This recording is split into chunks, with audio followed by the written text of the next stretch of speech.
बिस्मिल्लाहिर्रहमानिर्रहीम। आज का जो डेट है वो 31 अगस्त है 2020 और हमें आज पढ़ना है वाई डिड अफीम कम फ्रॉम, अफीम कहाँ से आया।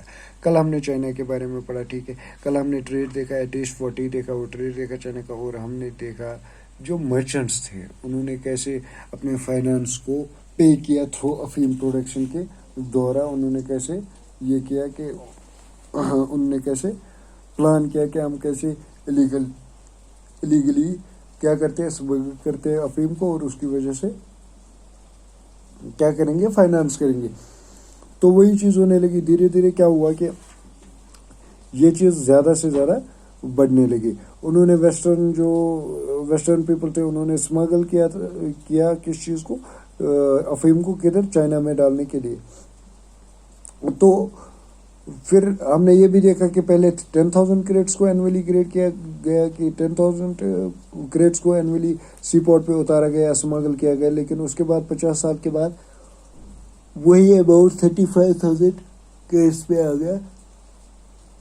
उनने 35 क्रेट्स को क्या किया, एनुअली सी पोर्ट्स पे उतारना शुरू कर दिया, स्मगल किया गया। और हमने कल भी देखा कि मिलियंस में किसी ने कहा 12 मिलियन, किसी ने कहा 4 मिलियन, अप्रॉक्सीमेटली सब ने इसी, कोई एग्जैक्ट नहीं बता पाया फिगर। इतने लोग चाइना में जो थे, छोटे से लेके बड़े लोग, अमीर से लेके गरीब लोग क्या करते थे, ड्रग्स करते थे। वो क्या, इनका क्या काम हुआ करता था, उन्होंने अफीम लेना शुरू कर दिया। आज जो हमारा टॉपिक है वो हमें पढ़ना है अफीम कहाँ से आया। इसमें हम इंडियन पीजेंट्स की भी स्टोरी पढ़ेंगे, इंडियन पीजेंट्स का क्या रोल रहा इसमें।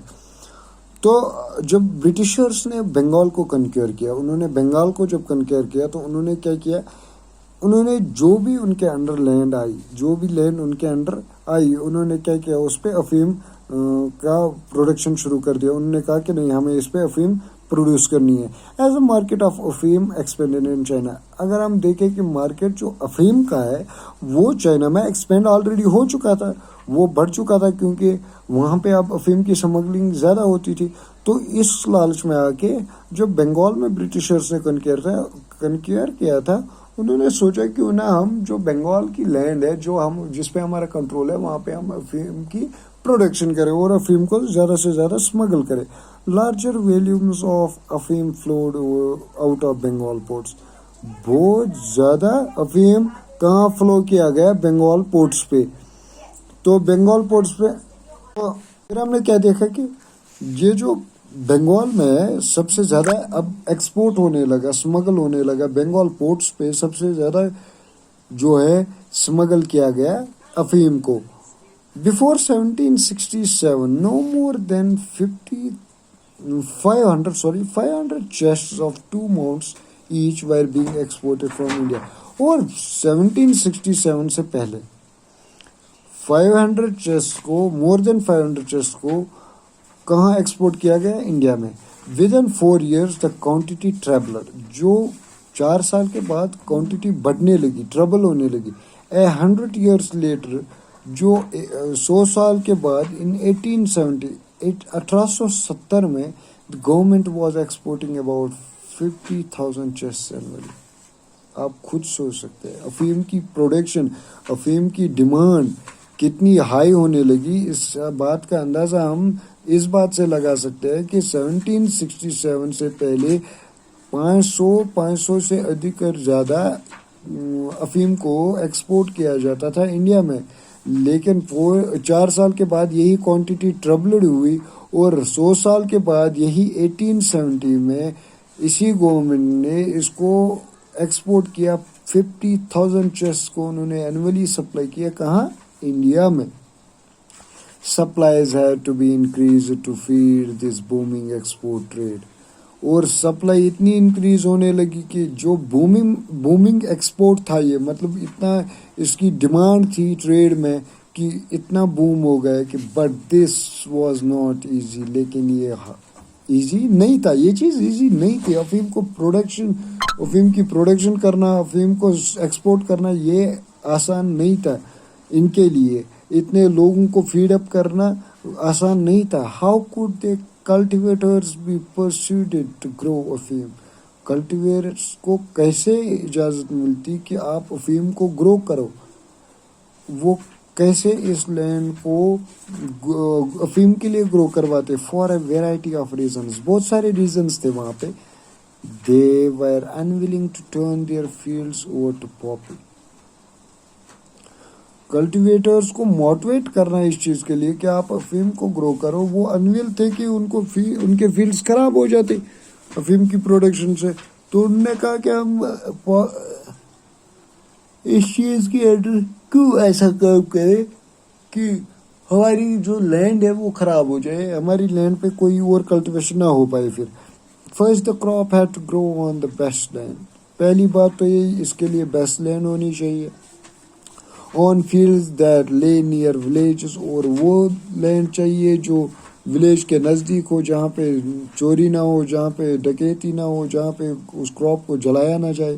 اینڈ ویئر ویل مینورڈ، اور اچھے سے مینور کیا گیا ہو. On this land peasants usually produce pulses, اور اس لینڈ پہ زیادہ تر ہندوستان کی زمین پہ زیادہ تر کیا ہوتا تھا، انڈیا کی لینڈ پہ پروڈیوس کیا ہوتا تھا زیادہ سے زیادہ؟ پلسز. If they planted افیم on this land، اگر وہ پلانٹ کرتے افیم کو، then pulses could not be grown there، پھر پلسز کو وہاں پہ گرو نہیں کیا جا سکتا تھا.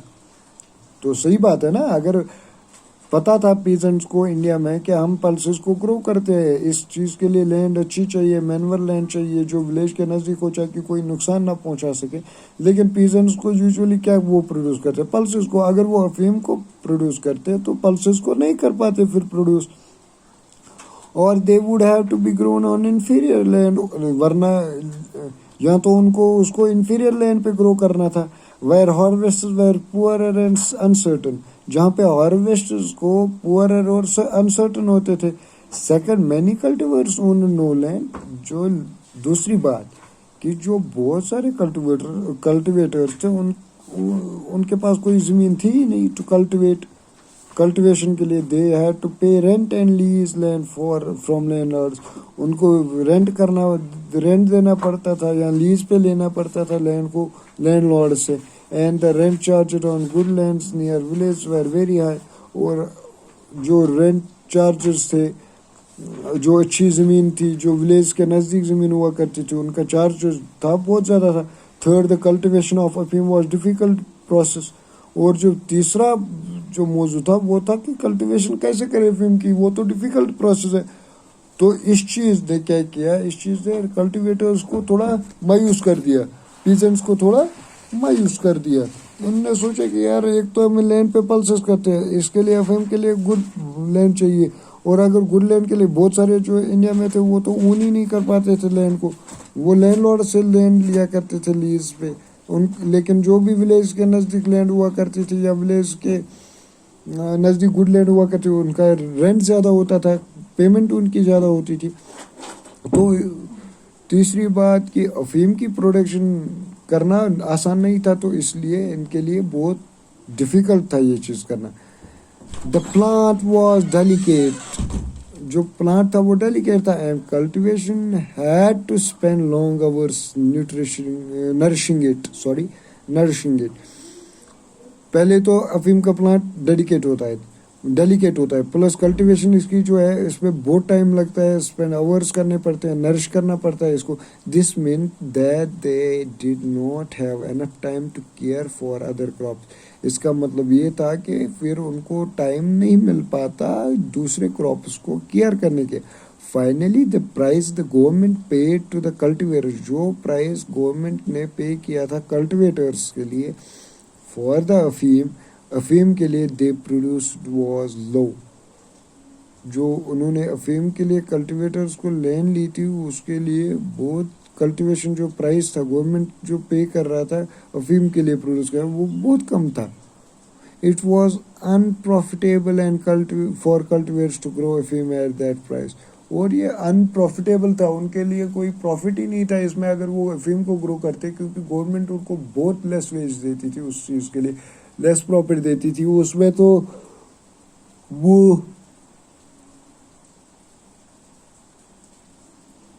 وہ لینڈ اونرز کو کیا پیسہ دیتے، وہ خود کو کیا رکھتے، फैमिली को कैसे सर्वाइव करते, तो वो चीज़ उनके लिए मुश्किल बन गई थी। तो ये आज का टॉपिक हमने पढ़ा, क्या था, वेयर डिड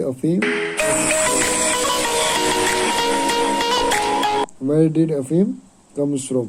अब हम इंशाल्लाह कल पढ़ेंगे how are unwilling cultivation made to produce अफीम। तो ये हम कल पढ़ेंगे, आज के लिए इतना ही टॉपिक है। तो ये पेज नंबर 158 पे आपका टॉपिक है, 159 पे कल वाला टॉपिक है, और 159 पे इसका हाफ पोर्शन भी है जो मैंने बोर्ड पे नहीं लिखा है। तो आप ये चीज़ पढ़िए, इन पे अच्छे से नज़र मारिए। तो इंशाल्लाह कल हम दूसरा क्लास लेंगे अच्छे से, या शाम को ही मैं और एक क्लास डाल दूंगा इसकी वजह, ताकि हमारा सिलेबस जो है कवर अप जल्दी हो जाए। तो all the best, take care, अल्लाह हाफिज़।